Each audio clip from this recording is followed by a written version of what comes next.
can hear the airs in the vapors.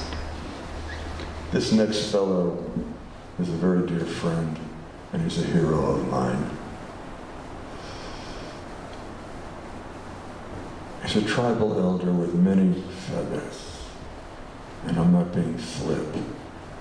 Everyone is earned, and they trail behind him with all the experiences that he has had.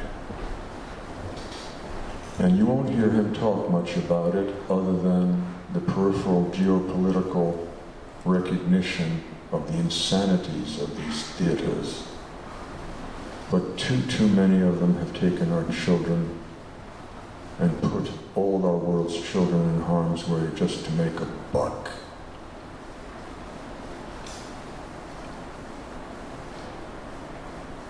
I look at Lou O'Neill as a spiritual father.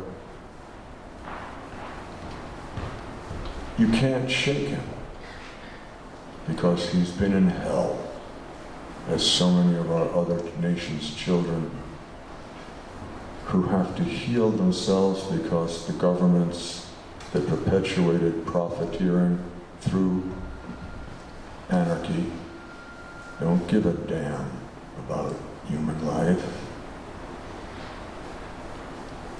Imagine taking a young child, exhausting them to the point of complete sleep deprivation, to be able to manipulate an emotional state of being with a single consciousness, to be an automaton, unquestioning, take direction, go. And then at a certain point in that journey, if you haven't been annihilated or mutilated, you're released to come back to civilian population without being detoxed, without being in some military apparatus to spend and while away for a year or so to try to reconfigure some level of humanism. And you wonder why there's so much post-traumatic stress syndrome, and 22 of our children killing themselves every day because they can't get the guilt out of their mind. And I tell every single one of them, don't ever forget, but don't be guilty. This is they who did this to you, not you who manufactured the fancy to do so. I do the best I can. Lou, God bless him, he's a saint. He goes out there and works with all these guys and gals.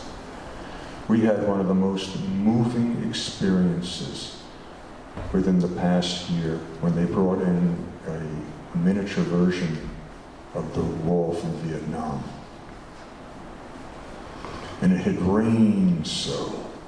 And remember what I said about water and consciousness? Now this might be romantic, but I realize in retrospect there was a purpose of that rain. It rained so much that everything was horrifically muddy, to the point that I had to roll up my pants to my knees and take my shoes and socks off. Otherwise I definitely would have ruined them, and wade in the mire that was oozing up to my shins. And as I walked and touched the wall, I realized I was in a rice paddy. And I looked at 58,271 lives. You hear that silence? They hear that silence too. As long as we remember, they never leave us. As long as we remember, all will have graced our lives.